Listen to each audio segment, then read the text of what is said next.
चलिए समझते हैं। व्यापक रूप में आवेशों, कौन कौन से आवेश? जो आवेश दिए हैं Q1, Q2, Q3 से लेके Qn के किसी निकाय में आवेश Q1 पर परिणामी बल F1 आवेश Q1 पर, मान लीजिए ये, चलिए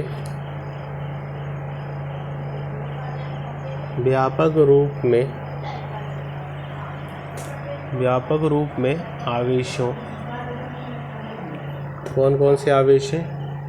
Q1, Q2, Q3, Qn के किसी निकाय में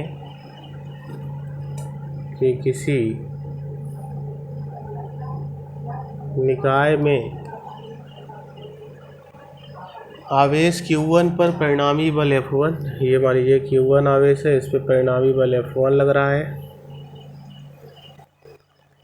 परिणामी बल F1 आवेश Q1 पर अन्य Q2, Q3 आवेश, मान लीजिए ये Q1 आवेश है, इस पे कितना बल लग रहा है? F1। ठीक है, F1 आवेश Q1 पर अन्य आवेशों Q2, Q3, Qn द्वारा अकेले लगे बलों पर, चलिए व्यापक रूप में आवेशों Q1, Q2, Q3 से लेके Qn के किसी निकाय में आवेश Q1 पर परिणामी बल F1, Q1 पर परिणामी बल क्या है? F1। Q1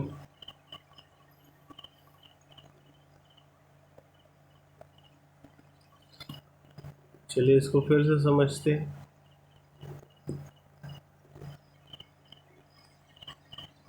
एक मिनट रुकिएगा।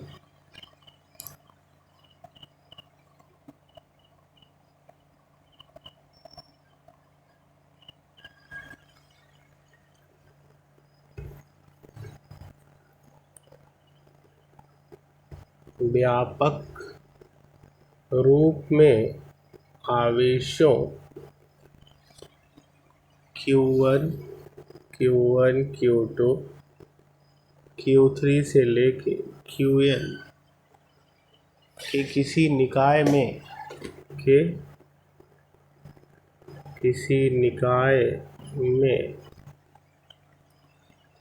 आवेश Q1 पर परिणामी बल F1 आवेश Q1 पर अन्य आवेशों द्वारा लगे मान लीजिए अगर ये आवेश Q1 है और यहाँ पे बहुत सारे आवेश हैं Q2, Q3, Q4, Q5, ये बहुत सारे आवेश हैं, इस पे बल लगा रहे हैं।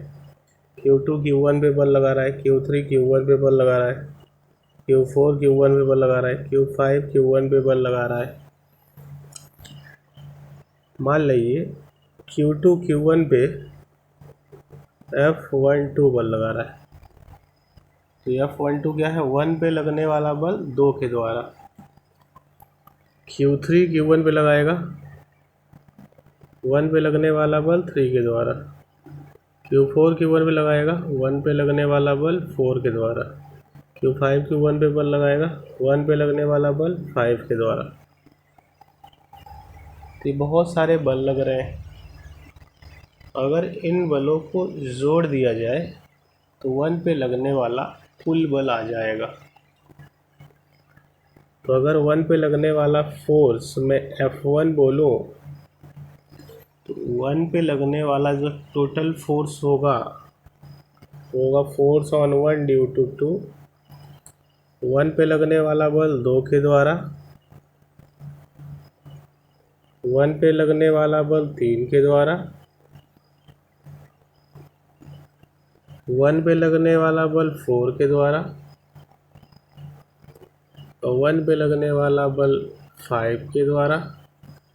ऐसे जितने बल होंगे, अगर अगर बहुत सारे चार्ज है, मान लीजिए n चार्ज है, तो चलते चलते 1 पे लगने वाला बल n के द्वारा, और इन सब को अगर हम जोड़ लेंगे तो हमें कुल बल आ जाएगा। लेकिन डायरेक्ट नहीं जोड़ना है, ध्यान दीजिएगा, ये डायरेक्ट जोड़ नहीं है, ये सदिश जोड़ है। ये देखिए इनके ऊपर तीर लगा है, तीर का मतलब जिनके ऊपर तीर लगा होता है उसको बोलते हैं सदिश जोड़। क्या बोलते हैं? सदिश जोड़। जोड़ को योग भी बोलते हैं, सदिश योग। तो चलिए इसको अगर हम लिखना चाहें तो 1 पे जो बल लग रहा है कुल, अच्छा 1 और 2 के बीच में जो बल लगेगा ये होगा KQ1 Q2 बटे 1 और 2 के बीच की दूरी क्या है? 1 और 2 के बीच की दूरी क्या होगी? R12 और उसका स्क्वायर। ठीक है, 1 और 3 के बीच, अच्छा ये तो और इसकी जो दिशा होगी कैसे दी जाएगी? R21 से। तो R21 क्या बताता है? दिशा बताता है, डायरेक्शन बताता है। 13 क्या होगा? KQ1 Q3 बटे R13 स्क्वायर, और यहाँ हो जाएगा R13 कैप। ऐसे ही अगला वाला क्या होगा? KQ1 QN बटे R1N स्क्वायर, R1N। 1N क्या है? 1N जो है 1N, ये इसके ऊपर टोपी लगी है ना, जिनके ऊपर टोपी लगी होती है वो इकाई सदिश कहलाते हैं। क्या कहलाते हैं? इकाई सदिश। ये क्या है? इकाई सदिश। इनका काम क्या होता है? दिशा बताना, दिशा बताना। तो लिख लें, इकाई सदिश का काम होता है दिशा बताना। क्योंकि इस पे सदिश लगा है, ये तीर क्या है? ये सदिश है, और सदिश में दिशा होती है, तीर दिशा बता रहे हैं। इकाई सदिश क्या बताते हैं? दिशा बताते हैं। चलिए आगे चलते हैं।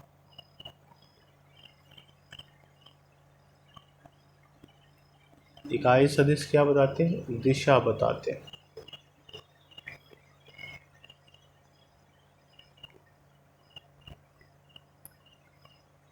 सब में अगर हम k कॉमन ले लें, k सब में क्या ले लें? कॉमन। तो k अगर सब में कॉमन ले लेंगे तो अंदर बचेगा Q1 Q2 बटे R12 का square, R21 cap, Q1 Q3 बटे R13 का स्क्वायर, R13 कैप, से लेके Q1 QN बटे R1N स्क्वायर, R1N कैप। ये हो गया 1 पे लगने वाला टोटल फोर्स। इसको लिख लीजिए, टोटल फोर्स ऑन चार्ज 1।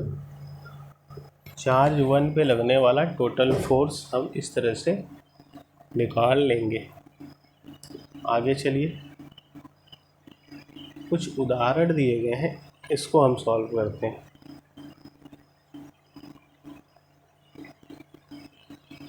तो some examples are given, we have to solve this question. Write down the question. उदाहरण 1, एक चालक पर 1.6 कूलाम ऋण आवेश है।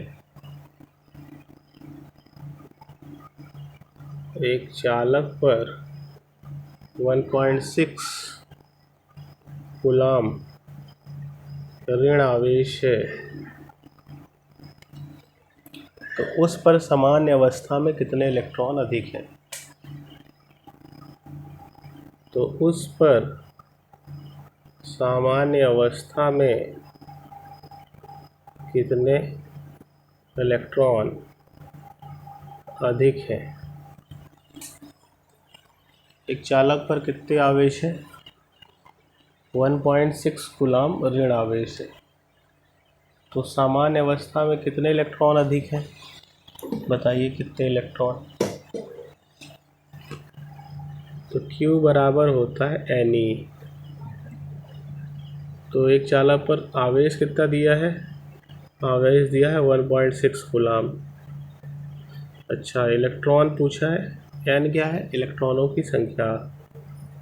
तो इलेक्ट्रॉन की संख्या हमें निकालनी है। और E क्या है? आवेश। इलेक्ट्रॉन का आवेश तो कितना होगा? 1.6 गुणे 10⁻⁻19। तो 1.6 से 1.6 कट जाएगा, तो n/10⁻⁻19 इज इक्वल टू 1। इसको इधर ला लीजिए। तो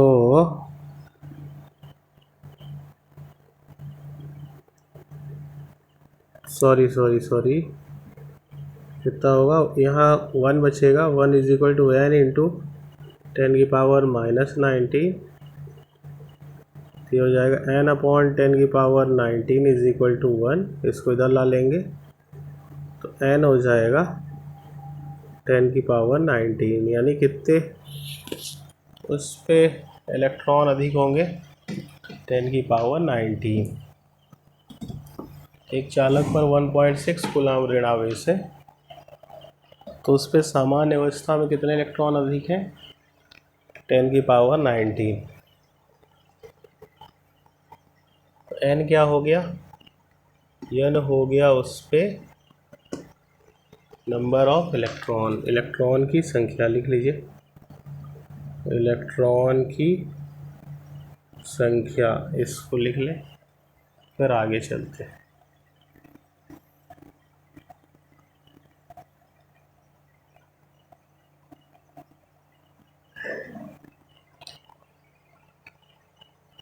एक चालक पर 5 इलेक्ट्रॉनों की कमी है। चालक पर आवेशों की गणना कीजिए। क्या हमने कहा? आगे चलिए। एक चालक पर 5 इलेक्ट्रॉनों की कमी है।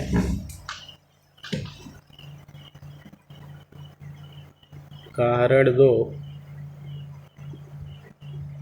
एक चालक पर 5 इलेक्ट्रॉन की कमी है। तो चालक पर आवेश की गणना कीजिए।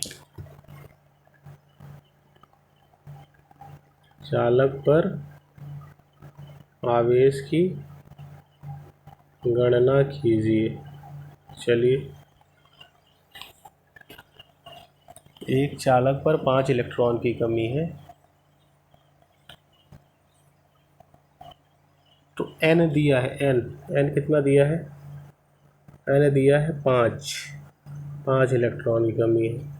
तो चालक पे आवेश पूछा। ये इलेक्ट्रॉन की संख्या दिया है, ये आवेश नहीं दिया है।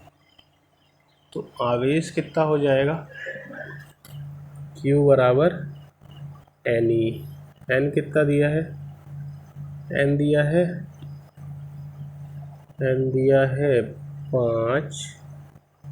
आवेश, इलेक्ट्रॉन का आवेश होता है 1.6 इंटू 10⁻⁻19। तो आवेश कुल कितना हो जाएगा? 8 पॉइंट। इसका इससे गुणा कराएंगे। 1.6 इंटू 5 कितना होगा? 5 छक्का 30, 0 हासिल आए 3, 5 छक्का 5 3 8। 8.0 होगा इंटू 10⁻⁻19 कूलम। इसको लिख लीजिए बेटा, इसको लिख लीजिए आप लोग। हीलियम नाभिक पर आवेशों की गणना कीजिए। चलिए लिखिए। हीलियम का नाभिक है, काहे का नाभिक? हीलियम का, जिसका परमाणु संख्या कितनी होती है? 2 और परमाणु भार 4 होता है। उदाहरण 3 लिख ली। उदाहरण 3, हीलियम नाभिक जिसका परमाणु संख्या को Z से दिखाते हैं 2 है और परमाणु भार 4 है, इस पे आवेश की गणना कीजिए। आवेश की गणना कीजिए। चलिए बताइए इस पे कितना आवेश होगा।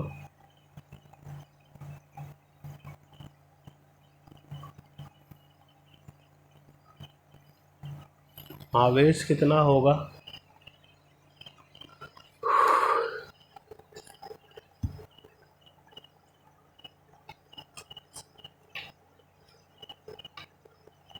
बताइए कितना आवेश होगा इस पे।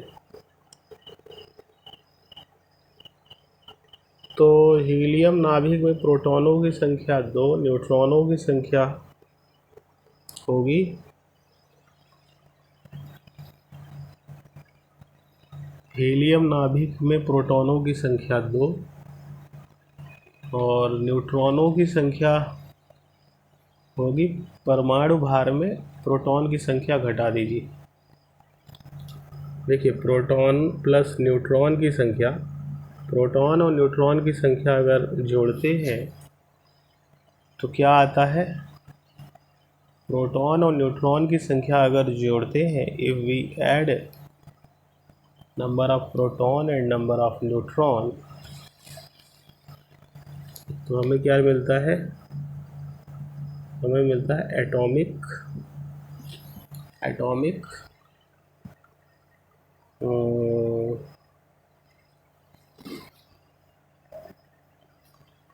प्रोटॉन और न्यूट्रॉन की संख्या जोड़ने से परमाणु भार मिलता है। परमाणु भार को ए से दिखाते हैं। तो अगर मुझे इसकी संख्या निकालनी है न्यूट्रॉनों की, तो न्यूट्रॉनों की संख्या हो जाएगी परमाणु भार माइनस प्रोटॉनों की संख्या। परमाणु भार कितना होता है? 4। प्रोटॉन की संख्या कितनी है? 2। तो न्यूट्रॉनों की संख्या कितनी आ जाएगी? 2। क्वेश्चन क्या पूछ रहा था? आवेश की गणना कीजिए। आवेश की गणना कितनी हो जाएगी? हीलियम नाभिक का आवेश कितना हो जाएगा?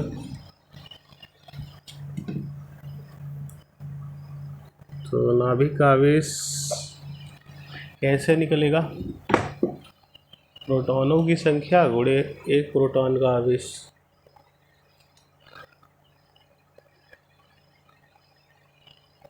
देखिए न्यूट्रॉन का तो कोई आवेश होता नहीं है, न्यूट्रॉन का तो कोई आवेश है नहीं नाभिक के अंदर। जो होता है नाभिक के अंदर क्या होता है? प्रोटॉन और न्यूट्रॉन। नाभिक के अंदर प्रोटॉन होता है, न्यूट्रॉन को तो आवेश होता नहीं है, सिर्फ प्रोटॉन का होता है। तो प्रोटॉन का आवेश निकालने के लिए क्या करेंगे? प्रोटॉनों की संख्या गुणे एक प्रोटॉन का आवेश। तो प्रोटॉन की संख्या कितनी है भाई? प्रोटॉन की संख्या कितनी है? 2। एक प्रोटॉन का आवेश 1.6 × 10⁻⁻19 कूलम। गुणा करा लीजिए। 1.6 × 2 कितना हो जाएगा? 3.2 × 10⁻⁻19 कूलम। इसको लिख लीजिए। आगे चले उदाहरण 4। Next question example number 4।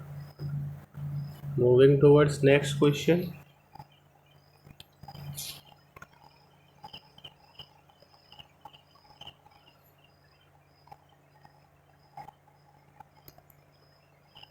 दूरी 5 × 10⁻⁻11 मीटर लिखें।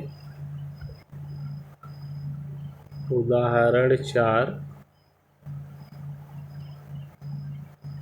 दूरी 5 × 10⁻⁻11 मीटर पर स्थित एक इलेक्ट्रॉन तथा एक प्रोटॉन के मध्य लगने वाला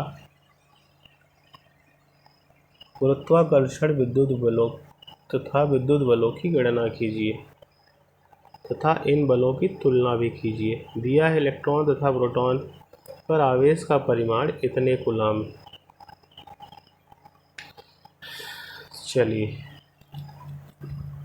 क्वेश्चन लिख लीजिए। क्वेश्चन लिखा है दूरी 5 × 10⁻11 मीटर पर स्थित एक इलेक्ट्रॉन तथा एक प्रोटॉन के मध्य लगने वाला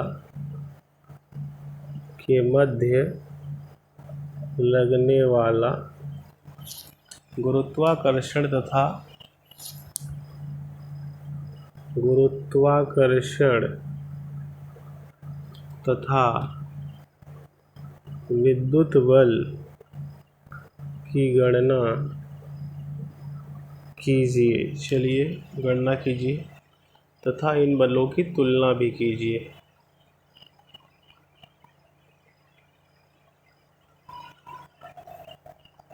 दिया है इलेक्ट्रॉन तथा प्रोटॉन पर आवेश का परिमाण 1.6 × 10⁻19 कूलम है।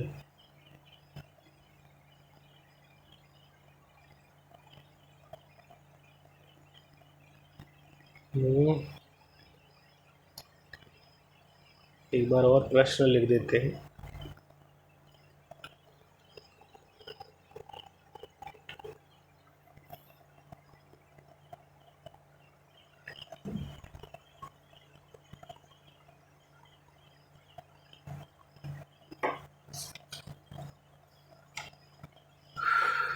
उदाहरण लिखें। उदाहरण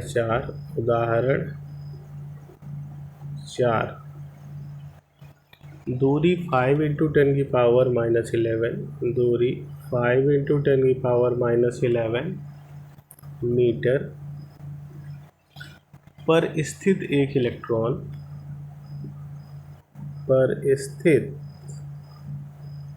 इलेक्ट्रॉन तथा एक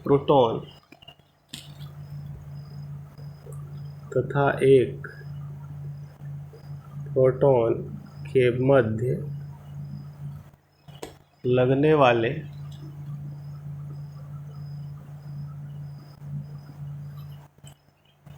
गुरुत्वाकर्षण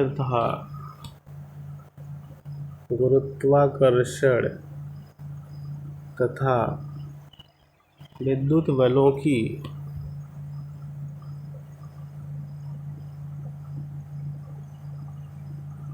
गणना कीजिए। चलिए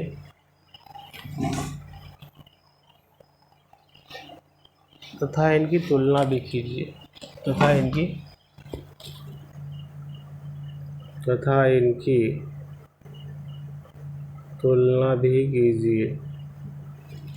चलिए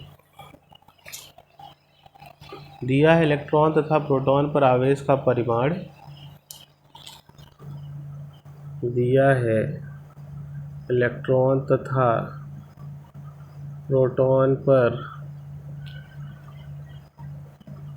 आवेश का परिमाण 1.6 × 10⁻19 कूलम है। इलेक्ट्रॉन तथा प्रोटॉन का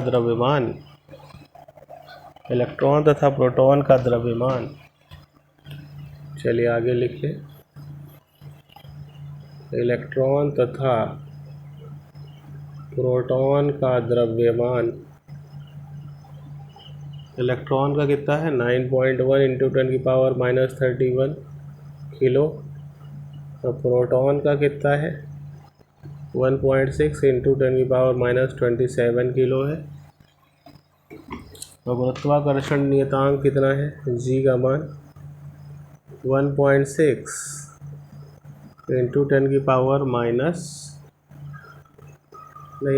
जी का मान होता है 6.7 × 10⁻11 न्यूटन मीटर स्क्वायर प्रति किलोग्राम स्क्वायर। तो गुरुत्वाकर्षण बल निकालिए। तो गुरुत्वाकर्षण बल हो जाएगा जी की जो वैल्यू होती है, अरे F इक्वल टू जो ग्रेविटेशनल फोर्स होता है गुरुत्वाकर्षण, वो होता है G m1 m2 बटे आर स्क्वायर। जी की वैल्यू कितनी है 6.67 इंटू 10⁻11। m1 कितना है, m1 यानी इलेक्ट्रॉन का मास, फिर प्रोटॉन का मास। तो इलेक्ट्रॉन का मास है 9.1 10⁻31, प्रोटॉन का मास 1.6 इंटू 10⁻27 बटे दूरी का स्क्वायर। दूरी कितनी है दोनों के बीच में 5 इंटू 10⁻11 का स्क्वायर। इसको जब हल कर लेंगे, इसको जब हल करते हैं, इसको हल कैसे करेंगे, देखिए ये 6.67 लिख देंगे, ये 9.1 लिख देंगे, ये 1.6 लिख देंगे, 10⁻11 10⁻31 और 10⁻27 माइनस माइनस सब प्लस हो जाएंगे। 31 और 11 31 11 और 27, 7 1 8 1 9 3 2 5 1 6, तो हो जाएगा -69। कितना हो जाएगा, अच्छा ये और नीचे भी है, अगर a इंटू बी का होल स्क्वायर है तो a का स्क्वायर अलग होता है, 5 का स्क्वायर 10⁻22 हो जाएगा। इसको सॉल्व करते हैं, कितना आएगा,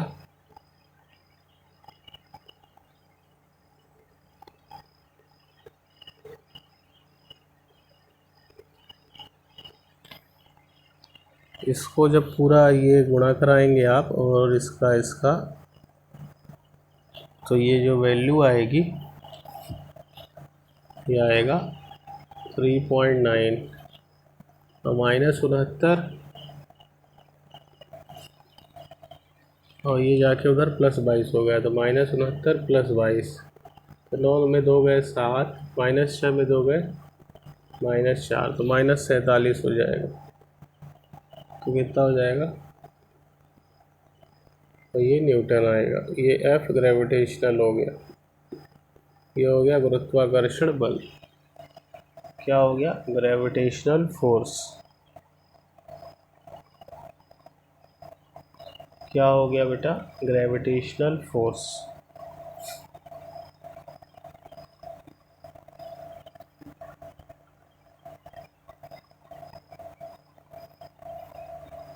इसको नोट कर लीजिए।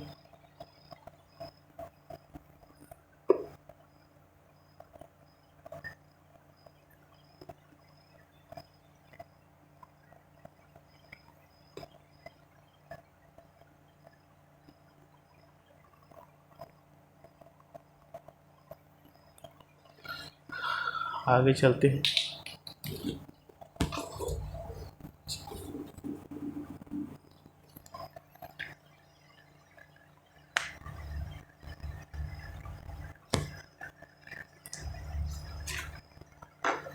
विद्युत आकर्षण बल क्या होगा, विद्युत आकर्षण बल F इलेक्ट्रिक, ये हो जाएगा K Q1 Q2 बटे आर स्क्वायर। K कितना होता है, K कितना होता है बताइए, K होता है 9 इंटू 10⁹। Q1 कितना है बेटा, Q1 है इलेक्ट्रॉन का मास, Q2 है प्रोटॉन का मास।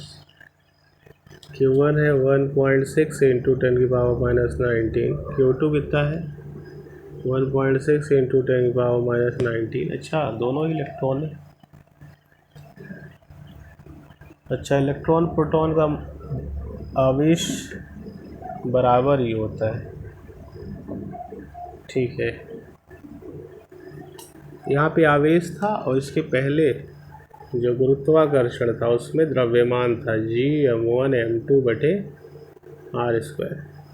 तो गुरुत्वाकर्षण बल में द्रव्यमान था और जो विद्युत बल है उसमें आवेश है, इस चीज़ का ध्यान रखिएगा। तो इसका और दूरी कितना हो जाएगा 5 × 10⁻11 का होल स्क्वायर। इसका गुणा करा दीजिए। तो इसका जब गुणा कराते हैं तो ये आता है 9.22 × 10⁻8 न्यूटन। तो एफ इलेक्ट्रिक इसको लिख लीजिए। अब दोनों का भाग देते हैं। इसका क्या करते हैं, दोनों का भाग देते हैं।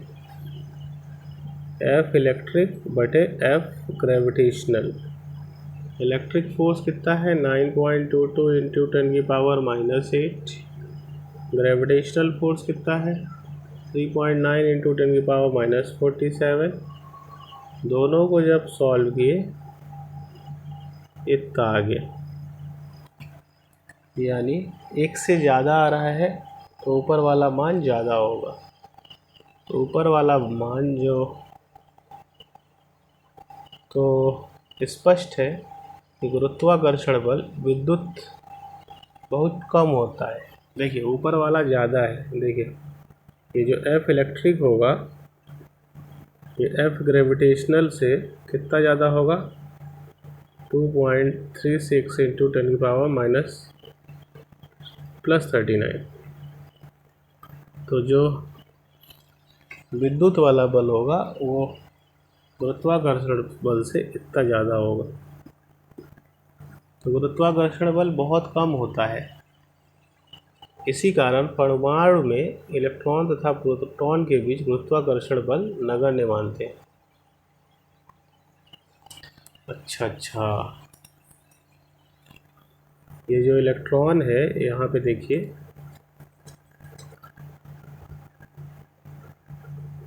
यहाँ इलेक्ट्रॉन है और यहाँ प्रोटॉन है। नाभिक में इलेक्ट्रॉन, इनके बीच में जो गुरुत्वाकर्षण बल होगा भाई, इसका भी द्रव्यमान होगा, इसका भी द्रव्यमान होगा। तो जो बल होगा ये न के बराबर माना जाता है। क्या माना जाता है, न के बराबर, नेग्लिजिबल मानते हैं। आगे चलिए। एक छोटे धातु के गोले पर, आगे लिखे, एक छोटे धातु के गोले पर 80 माइक्रोकूलाम आवेश है।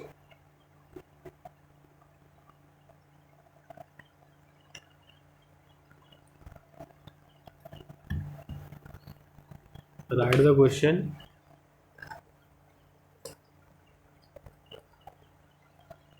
एक उदाहरण 5,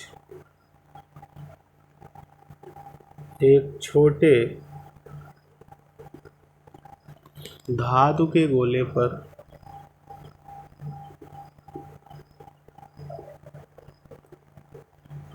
+80 माइक्रोकूलाम आवेश है। जब इस आवेशित गोले को वायु के एक अन्य आवेश में 10 सेंटीमीटर दूर रखते हैं, जब इस आवेशित गोले को वायु में एक अन्य आवेश से 10 सेंटीमीटर दूर रखते हैं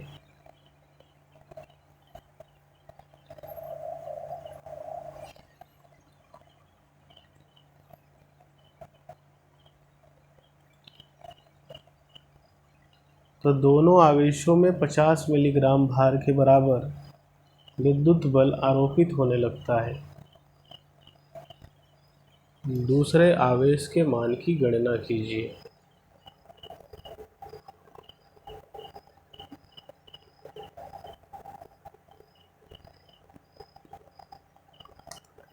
चलिए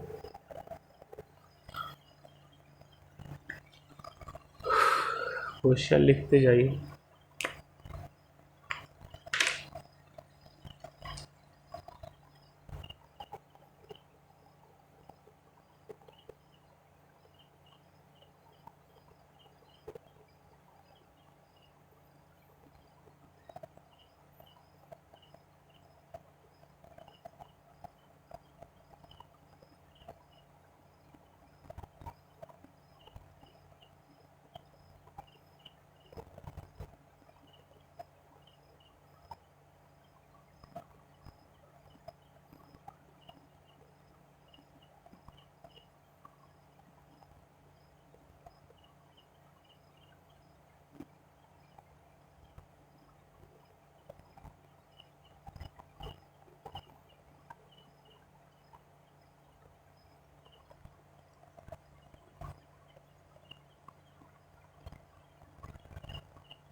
चलिए क्या लिखा है,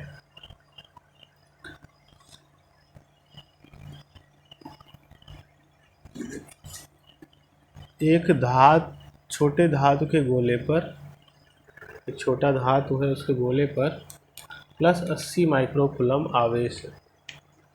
कितना आवेश है, +80 माइक्रोकुलम आवेश है। जब इस आवेशित गोले को वायु के एक अन्य आवेश से 10 सेंटीमीटर दूर रखते हैं,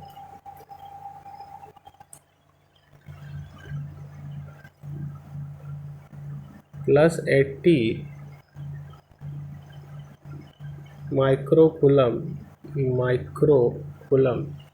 एक धातु के गोले पर +80 माइक्रोकुलम आवेश है। जब इस आवेशित गोले को वायु में एक अन्य आवेश से 10 सेंटीमीटर दूर रखते हैं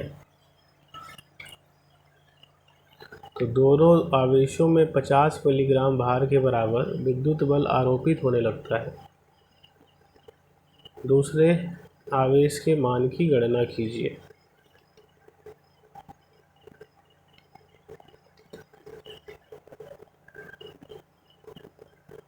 क्या कह रहा है फिर से समझिए।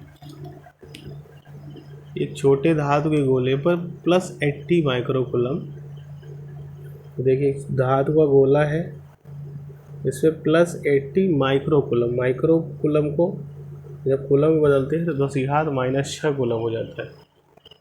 जब इस आवेशित गोले को वायु में एक अन्य आवेश से, ये दूसरे आवेश से कितनी दूरी पर रखते हैं, 10 सेंटीमीटर, कितनी दूर, 10 सेंटीमीटर दूर रखते हैं तो दोनों आवेश में 50 मिलीग्राम भार के बराबर विद्युत बल आरोपित होने लगता है। 50 मिलीग्राम भार, तो दोनों आवेशों के बीच में कितना, 50 मिलीग्राम भार। इसको न्यूटन में बदलना है तो क्या करेंगे, मिलीग्राम को ग्राम में बदलिए, 10⁻⁻⁶, किलोग्राम में, मिलीग्राम को किलोग्राम में बदले तो 10⁻⁻³ की पहले 1000 का भाग दिए तो ग्राम में हुआ, फिर एक और 1000 का भाग दिए तो किलोग्राम में, तो 50, ये 10⁻⁶ है, ऊपर जाएगा तो 10⁻⁻⁶, ये बल आ गया इतने न्यूटन। कितने न्यूटन आ गया, इतने न्यूटन। अब क्या करेंगे,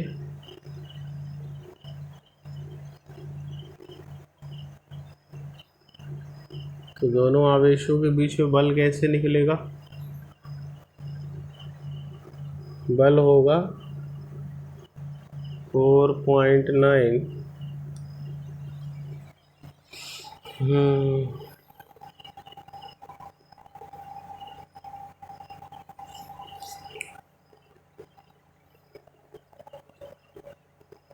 बताइए कैसे निकलेगा।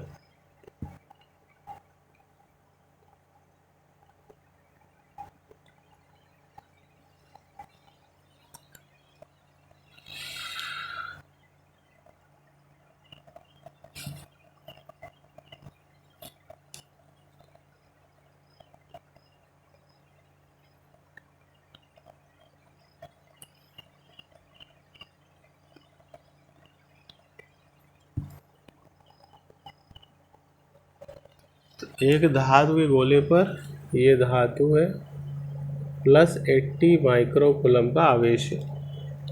जब इस आवेशित गोले को वायु में एक अन्य आवेश से, वायु में दूसरा आवेश है, इससे कितने मीटर दूरी पर रहते हैं, 10 सेंटीमीटर दूरी। दोनों आवेशों में 50 मिलीग्राम भार के बराबर विद्युत बल आरोपित होने लगता है। 50 मिलीग्राम भार, तो बल कितना है, 50 मिलीग्राम, मिलीग्राम को ग्राम में बदले 10⁻⁻³ 1000 का भाग दिए, फिर 1000 का भाग दिए, 10⁻⁻⁶, ठीक है। और ये बल अभी नहीं, अभी तो ये ग्राम में आया है, अरे किलो में, 9.8 का गुणा कराएंगे तब ये न्यूटन में होगा। F बराबर क्या होता है mg, जो बल होता है वो द्रव्यमान गुणे g के बराबर होता है। तो द्रव्यमान हमने निकाला, द्रव्यमान किलो में होना चाहिए, तो किलो में वो था नहीं, तो हमने क्या किया, उसको किलो में बदलने के लिए क्या किया, 10⁻³ किया तो ग्राम में आया, फिर एक 10⁻³ का और गुणा किया तो किलो में आया। तो किलो इंटू जी, इसका गुणा करा देंगे, कितना आएगा बताइए। तो इसका जब गुणा कराएंगे तो ये गुणा आएगा 4.9 इंटू 10⁻⁸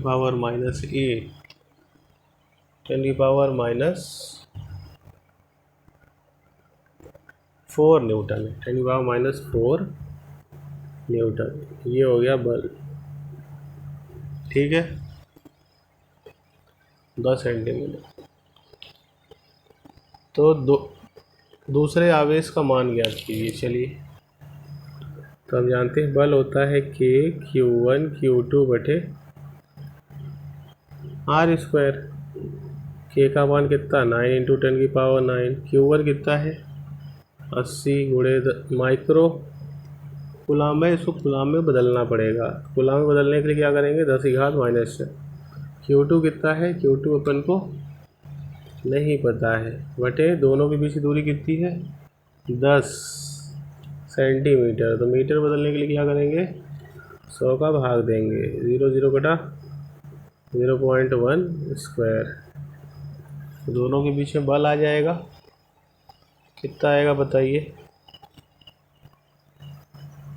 तो नहीं, दोनों बल तो दिया था, Q2 निकालना है। बल कितना दिया है 4.9 इंटू 10⁻⁻² -4। Q2 निकाल लीजिए, इसको इधर भेज के इसको डिवाइड करके Q2 आएगा 6.8 × 10⁻12 कूलाम। इस कूलाम को हम लोग माइक्रो कूलाम ले सकते हैं, μ/μc। ठीक है,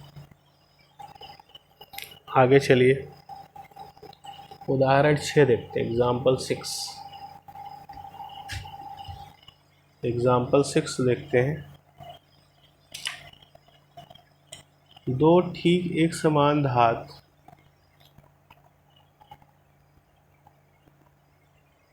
क्या दिए हैं, दो ठीक एक समान धातु की गोलियों पर आवेश क्रमशः, एक समान धातु है, इन पे आवेश कितना है +40 माइक्रो कूलम और -10 माइक्रो कूलम, तथा इनके बीच की दूरी कितनी है, इनके बीच की जो दूरी है वो 2 मीटर है। तो इनके बीच में बल कितना लगेगा, माइक्रो कूलम। देखिए ये साई जो मात्रक है वो कूलाम है, तो 40 × 10⁻⁻6 कूलाम, -10 × 10⁻⁻6 कूलाम। तो बल इनके बीच में जो लगेगा कितना होगा, K Q1 Q2 बटे r²। K कितना है 9 × 10⁻9, Q1 कितना है 40 × 10⁻⁻6, Q2 कितना है, ये माइनस नहीं रखेंगे, मान निकालने के लिए माइनस नहीं रखना है, सिर्फ क्योंकि हम परिमाण निकाल रहे हैं, परिमाण मतलब उसका मान निकाल रहे हैं, तो माइनस लिखने की ज़रूरत नहीं है। तो 10 × 10⁻6 बटे दूरी कितनी है 2, तो बल कितना आएगा,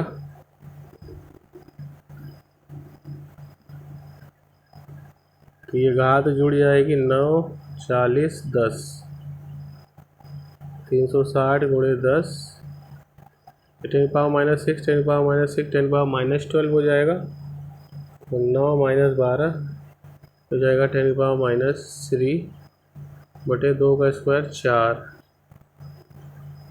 2 ही था ना, हाँ 2, 4 या 36 90, यह बराबर हो जाएगा 90 × 10 हो जाएगा 900 × 10⁻³ तो इसको हम लिख सकते हैं 9 × 10⁻² × 10⁻³ माइनस प्लस माइनस 10⁻⁻1 -1 को जब नीचे ले आएंगे तो 10 0.9 न्यूटन हो जाएगा। इतना हो जाएगा 0.9 न्यूटन। आगे चले।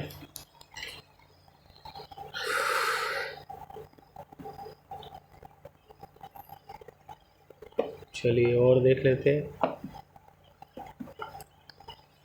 दो बिंदु आवेश हैं q तथा -q, एक दूसरे से 0.4 मीटर दूरी पे रखे हैं।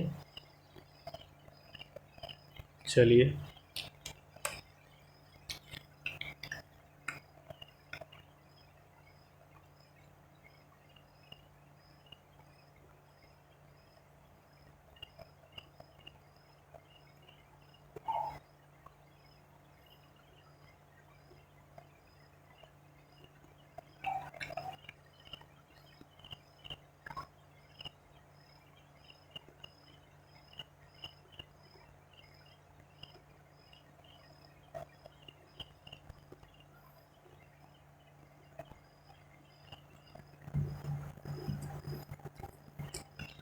दो बिंदु आवेश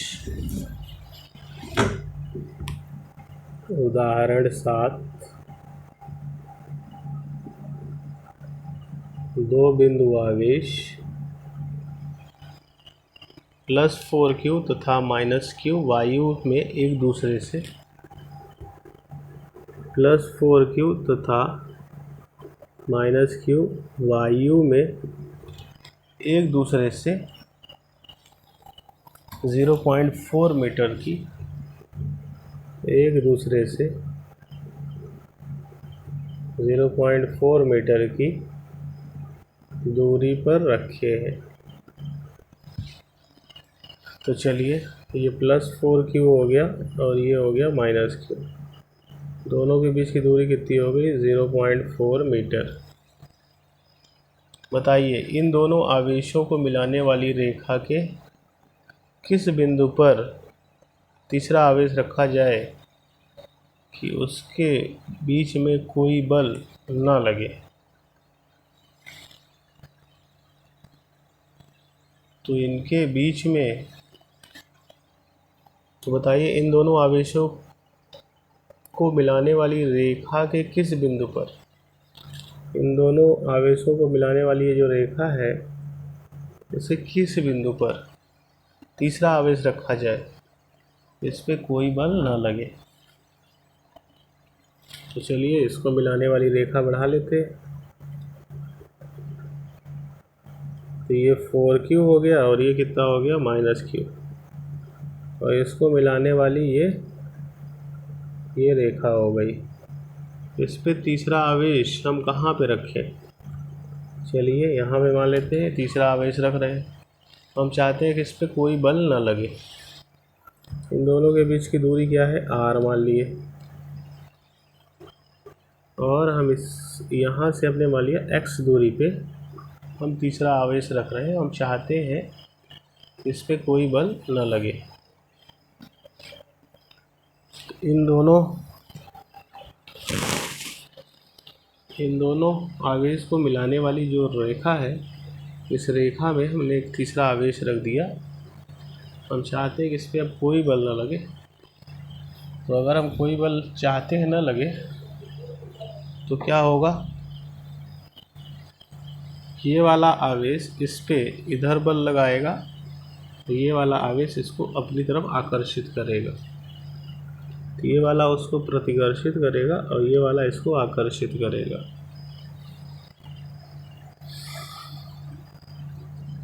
तो ये वाला इसको जब प्रतिकर्षित करेगा और ये वाला आकर्षित करेगा तो कितना हो जाएगा बल? अच्छा, कोई बल ना लगे मतलब जितना ये वाला इसको प्रतिकर्षित कर रहा है उधर, प्रतिकर्षित क्यों करेगा? क्योंकि ये वाला इसको बीच में प्रतिकर्षण समान आवेश है तो ये प्रतिकर्षित करेगा। और इस वाले को क्या करेगा? इस वाले को क्या करेगा? ये वाला आवेश ये वाला आवेश इसको क्या करेगा, अपनी तरफ आकर्षित लगेगा करेगा। दोनों बल बराबर होंगे। ये वाला आवेश इसको इधर बल लगा रहा है, इसको हम F1 मान लेते हैं, और ये वाला आवेश इसको अपनी तरफ बल लगा रहा है, इसको F2 मान लेते हैं। दोनों बल बराबर होंगे। F1 किसके बराबर होगा, F2 के। F1 कितना होगा बेटा, K। Q1 कितना है, 4Q। Q2 कितना है, -Q अपॉन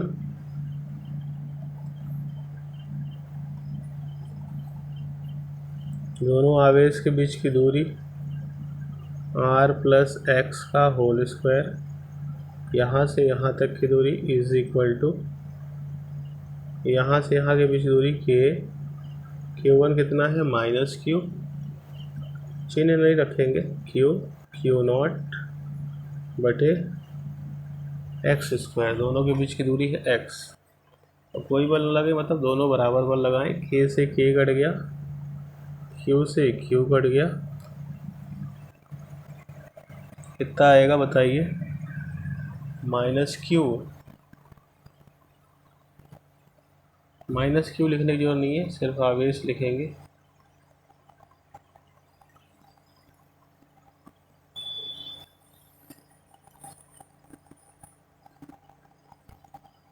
तो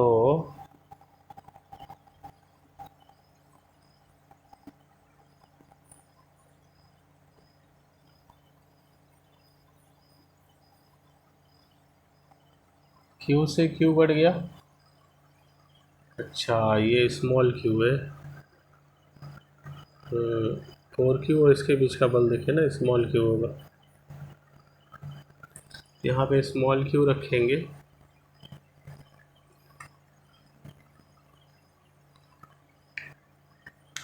तो यहाँ पे स्मॉल q लिख लीजिए, तो ये कट जाएगा स्मॉल Q0। यहाँ बचेगा 4 अपॉन r + x का whole square is equal to 1/x²। दोनों को हल करना है, दोनों साइड वर्गमूल ले लें, स्क्वायर रूट जिसको बोलते हैं, तो स्क्वायर रूट ले लेंगे तो क्या होगा, 4 का root 2 r + x is equal to 1/x² का रूट x। ये गुणा करा देंगे तो 2x बराबर r + x, x इधर ला लेंगे तो x बराबर r। यानी जो ये दूरी होगी, यानी -Q आवेश से कितनी दूरी पे, 0.4। दूरी कितनी है, 0. r कितना दिया है, 0.4। तो ये 0.4 मीटर की दूरी पे चले जाएंगे, तो हमें क्या मिल जाएगा, दोनों आवेशों के बीच में बल मिल जाएगा। तो -Q से 0.4 मीटर दूर जाके इस आवेश को रख दीजिए, हमें बल मिल जाएगा।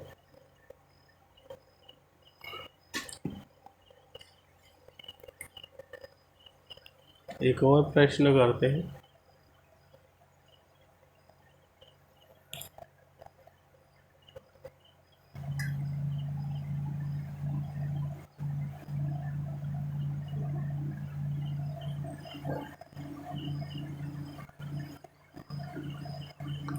उदाहरण 8।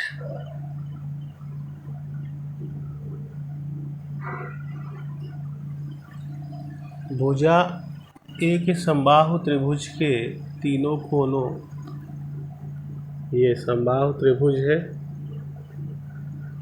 इसके तीनों कोनों पर Q, Q और -Q 3 आवेश रखे हैं।